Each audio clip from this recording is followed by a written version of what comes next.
Buenas, então vamos lá. Mais um pedido do nosso grupo do Facebook. O link vai aparecer aqui embaixo, né? Para você fazer parte, o link está embaixo, né? Como sempre, os códigos que estão sendo apresentados aqui nesse link também é capp.link/códigos, tá? Então você pode fazer o download lá. Então, vamos ver o pedido aqui, né? A solicitação. Como sempre, eu removo, né, o autor, mais por questão de privacidade, né? Mas se você quiser reivindicar a autoria aí, pode deixar aí embaixo nos comentários, né? Mas é porque eu não sei, né? Vai que a pessoa não quer, né, aparecer. Então, eu sempre removo. Basicamente, pedia: bom dia, como seria o código da coloração abaixo? Obrigado. E ele colocou uma captura de tela, né? Então você vê que a qualidade não está muito boa. Claro, a gente vai ver já logo no nosso gráfico mesmo, né, no Profit, mas só para a gente entender, então, o que é esse indicador aqui, né? Então a gente tem o indicador quantidade de agressão saldo, tá? Que temos um vídeo, eu vou deixar no card aí, né? Eu falei com muito mais detalhes, eu não vou ficar voltando no como é calculado a quantidade de agressão, né? Os componentes, por quê, né? Eu não vou ficar voltando nesses detalhes, então eu vou deixar o card aí, você assiste, né?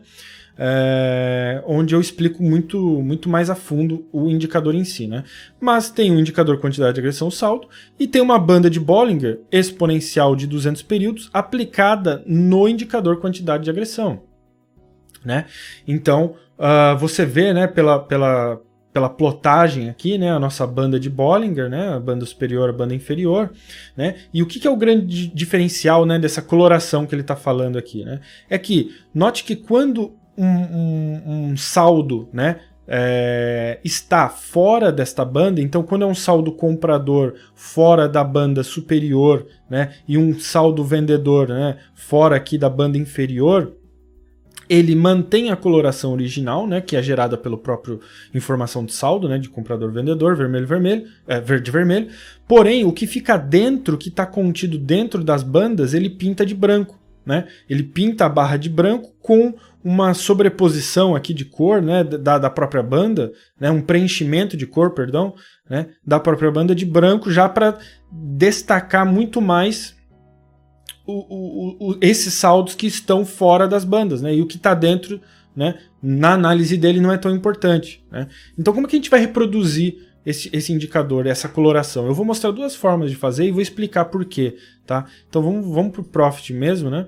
Primeira coisa que a gente vai fazer vai ser criar então a nossa própria coloração, né? Uma coloração baseada no indicador, e depois a gente vai aprender a plotar o nosso indicador e coloração, tá? E eu vou falar, como eu disse, por que a gente pode querer fazer isso, tá? Então vamos sair daqui, vamos para o gráfico mesmo, mas vamos montar, né, aquele indicador. Então primeiro a gente tem que inserir um indicador de saldo, né, volume de agressão saldo, numa nova janela, ok, né? Então note que aqui no momento ele está pintando tudo de verde e vermelho, né, sem as bandas, né? E a gente vai fazer o quê? A gente vai então adicionar, vou inserir indicador, banda, vou pôr aqui Bollinger, né, bandas de Bollinger, no nosso quantidade de agressão, ok, né? E você note que ele adicionou as bandas, né? Então vamos configurar como ele pediu, né? Ou como ele demonstrou lá. Então 200 exponencial. Eu vou colocar aqui uma cor um pouco diferente, mas porque o meu gráfico, né, tem um tema diferente, né? O dele era gráfico branco, então o branco ali faz mais sentido. Eu vou deixar o preenchimento branco só para a gente ver, né? Tá automático, perdão. Vamos colocar um preenchimento. Eu poderia colocar o branco, mas vamos ver como é que fica o cinza. Um cinza mais escuro, talvez o preto.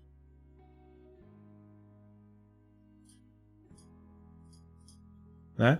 E vamos abrir de novo. Eu vou fazer o quê? Eu vou tirar essa média central, tá? Porque a gente só quer, né, de fato as bandas, né, a banda superior e inferior. Agora, note que ele continua, né, claro, pintando as barras de saldo, né, que estão dentro da banda, né? Porque a gente ainda não fez a nossa coloração, né?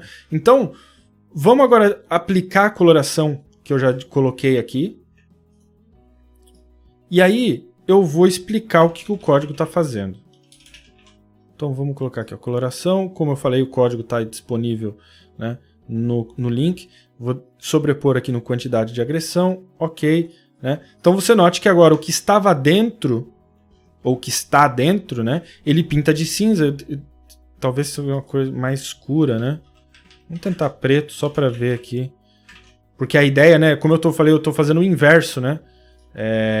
Eu acho que fica muito escuro. Vamos deixar o cinza, né? Você faz aí a alteração que você achar melhor, que se encaixa melhor com o seu tema de gráfico, né? Eu gosto de usar gráfico escuro, né? De fundo escuro, né? Então azul escuro, né?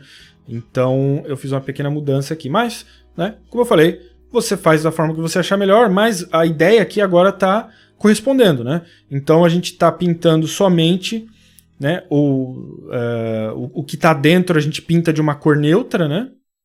E o que está fora a gente deixa a coloração natural. Então vamos ver como é que faz isso no código. Primeiro a gente calcula um valor que eu chamei aqui de QAS, que seria o quantidade, agressão, saldo, né? Usando a função aggression-val-balance, como eu falei, expliquei essa função naquele vídeo, né? Sobre o indicador saldo de agressão, quantidade, né? Então não vou ficar voltando, né? Eu tenho aqui uma média móvel exponencial de 200 períodos, que foi a configuração que a gente fez aqui, né? Exponencial 200 períodos, porém do QAS, que é o nosso saldo, não de um preço, né, de fechamento, que é o que a gente normalmente faz. Por quê? Porque a minha banda está sendo aplicada no nosso indicador de saldo e não no nosso indicador de preço, que seria aqui, né? Então, por isso aqui o valor, né, que está sendo computado nessa média móvel é o do QAS, né? E aí eu tenho uma variável D de cálculo de desvio, onde eu uso a função de desvio padrão do QAS de 200 períodos. E eu vou mostrar aqui por quê, né? Porque o que é uma banda de Bollinger? Algo também que eu explico muito mais detalhe no nosso, até mesmo no nosso curso, tá? Também falo com muito mais detalhe como é calculado o desvio padrão, né? A matemática por trás dele, né? Mas, para simplicidade aqui, para rapidez aqui do nosso vídeo, né? A gente tem numa banda de Bollinger uma média central que eu apaguei, né? Quando eu fiz a configuração, usada como referência. A partir desta média central, eu calculo um desvio padrão para cima e um desvio padrão para baixo, que formam justamente a nossa banda superior, né, banda de Bollinger superior e inferior, né? Então, você vê que no cálculo matemático, o que eu simplesmente faço é usar esta média móvel central como referência, e aí na banda superior eu somo o meu parâmetro desvio, que é, quem é esse 2.0 aqui? É este valor que a gente configurou, não, né? Já estava configurado, né? É este valor aqui. Este valor 2.0. Claro, você pode alterar? Pode alterar, fazer da forma que você achar melhor. Pode criar um parâmetro para você configurar? Pode também, né? Vezes o desvio padrão calculado aqui, né? E aí o inverso, né? Que seria o quê? A banda inferior é a mesma coisa, só que eu subtraio, obviamente, né? Dessa minha média central. Então, para cima é porque eu estou somando, para baixo eu estou subtraindo em relação a quem? A minha MM aqui central, né? Mas é a MM do QAS, né? Não é a média móvel de preço, não é nada disso, né? É como a gente viu aqui a nossa MM do QAS, né? E aí, beleza, aí ficou fácil, porque eu tenho o valor da minha banda superior, eu tenho o valor da minha banda inferior, eu só preciso testar se o valor de saldo, que é o meu QAS, está dentro dessa região. Como que eu faço isso? Se o valor for menor que a minha banda superior, né, ou seja, ele está para baixo dessa linha, e maior que a minha banda inferior, ou seja, ele tem que estar para cima dessa linha, né, é porque ele tem que estar onde? Ele tem que estar nesse meio aqui, né? Aí o que ele faz? Pinta de cinza escuro aqui, né? Que é o dark gray, né? Pinta de cinza escuro, que é o que ele tem feito aqui, né? E da onde vem o verde e vermelho? É o da própria coloração nativa, né? Do indicador quantidade de agressão, né? É a coloração já natural do próprio indicador, né? Eu só estou sobrepondo o cinza, né? Quando eu quero que não destaque, né? As barras que estão fora dessas bandas, né? Agora, algo que eu explico também com muito detalhe lá no nosso vídeo sobre indicador agressão, né, de quantidade, né, saldo, perdão. a função aggression vol balance não retorna exatamente, não retorna sempre o mesmo valor que o indicador quantidade de agressão saldo por causa de trades diretos e trades de leilão, tá? Então, qual que é o problema que a gente tem aqui? Novamente, eu não vou não vou explicar por quê, não vou mostrar lá, assiste o vídeo lá. Mas qual que é o problema que a gente pode ter neste caso aqui agora? O problema é que a gente está aplicando uma coloração, né, em cima de um gráfico que está plotando um valor diferente. Já adianto que é uma diferença pode ser considerada até insignificante, né, para fins daquilo que a gente está fazendo. Mas não é ideal que você use uma coloração com um valor e uma plotagem com um valor diferente. Né? Qual que é a forma de corrigir isso? É de que o valor que você está usando no seu cálculo de coloração seja o mesmo do valor da sua plotagem. Então, como que a gente corrige? A gente faz a nossa própria plotagem. Né? Como que a gente vai fazer isso? Então, vamos apagar aqui. Esse segundo código, que também já vai estar no mesmo link, no mesmo arquivo, né? A gente vai fazer a plotagem e a coloração. Então, vamos inserir numa nova janela, ou seja, ele já vem pronto, né? Pronto para usar. Então, ele demora um pouquinho para carregar, porque são 200 períodos, né?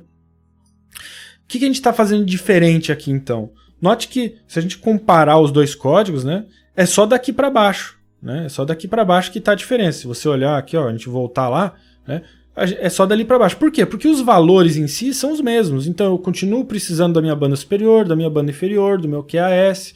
Né? Então, tá fácil. Eu já tenho os valores que eu preciso. O que eu faço? Aqui embaixo eu ploto esses valores. A minha plotagem 1 é minha banda superior, a minha plotagem 2 é a minha banda inferior e a minha 3 é o QAS. E aí o que eu faço nas configurações de propriedades? A minha linha 1, né, e a minha linha 2 são as linhas aqui superior e inferior, eu coloquei em amarelo, só que a linha 3 é uma barra, então eu coloquei o quê? Histograma. Né? E o preenchimento eu coloquei em branco aqui, mas vamos deixar da mesma forma que a gente fez lá, acho que a gente colocou preto, né? Deixa eu salvar aqui. Né? E vamos usar a mesma coloração lá, né? O Dark Gray. Vamos por aqui, ó. Em vez de branco, Dark Gray. Só para ficar mais consistente, né? Como eu falei, a coloração fica a seu critério aí, né?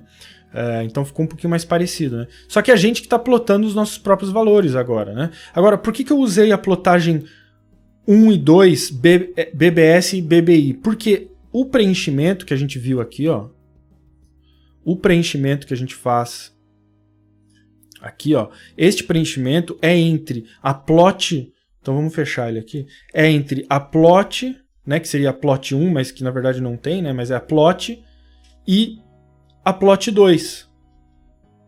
Né? Então, quando eu faço preenchimento, e que são quem? A minha BBS e a minha BBI, né? Que é justamente onde eu quero que haja o preenchimento de cor. Né? Então, por isso que a ordem aqui é importante. Né? Por exemplo, se eu colocasse o QAS como a minha primeira plotagem, aí ele tentaria plotar o preenchimento entre o QAS e a banda superior. Né? O que pode ser que até você queira, mas não é o que a gente está buscando nesse exemplo. Né? Então, por isso essa ordem aqui específica. Né? Primeiro as duas plotagens de bandas e depois, por último, ali o nosso QAS. Tá? E a segunda diferença é justamente a coloração, né? A primeira regra aqui, ó, a primeira condição da minha coloração continua sendo a mesma, ou seja, está contida dentro da minha BBS e BBI, né? Para cima da minha BBI, para baixo da minha BBS, é porque ele está dentro das bandas, ele vai pintar de cinza. Note que eu não estou usando Paint Bar agora, eu estou usando Set Plot Color, né? Que colore a plotagem 3. Quem é a minha plotagem 3? A minha plotagem QAS de cinza, tá?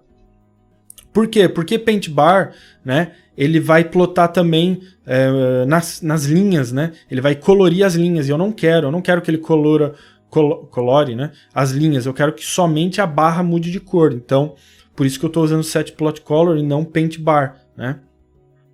Agora, quando o meu QAS for maior que BBS, é porque ele foi para cima, né? Ou eu coloquei maior ou igual, né? Mas você pode estipular, né? Maior ou só ou maior ou igual, né? Aí pinta de verde, né? Plotagem 3 de verde, que é a nossa barra. Quando o QAS estiver abaixo ou igual, né? A nossa BBI daqui para baixo significa o quê? Que ele rompeu essa linha, ele plota a setPlot color 3, né, que é o nosso QAS, de vermelho.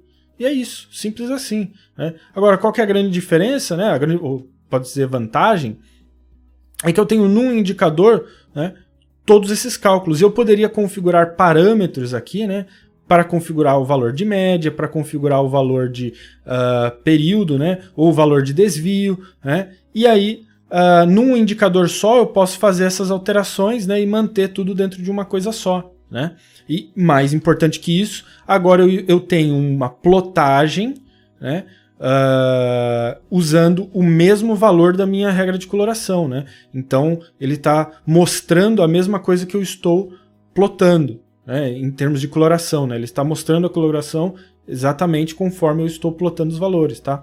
Como eu falei, nesse caso específico é meio raro de encontrar uma diferença ali entre os dois, né? Mas a gente sempre tem que tentar evitar possíveis problemas. Né? Então, para isso a gente sempre vai, já por precaução, logo de cara, né, confirmar que a gente está usando os valores corretos. Né? Então, ficam aí as duas metodologias, né, para você poder decidir aí também o que é melhor para você e fazer suas adaptações. Né? Então é isso aí. Né? A gente se vê nos próximos vídeos.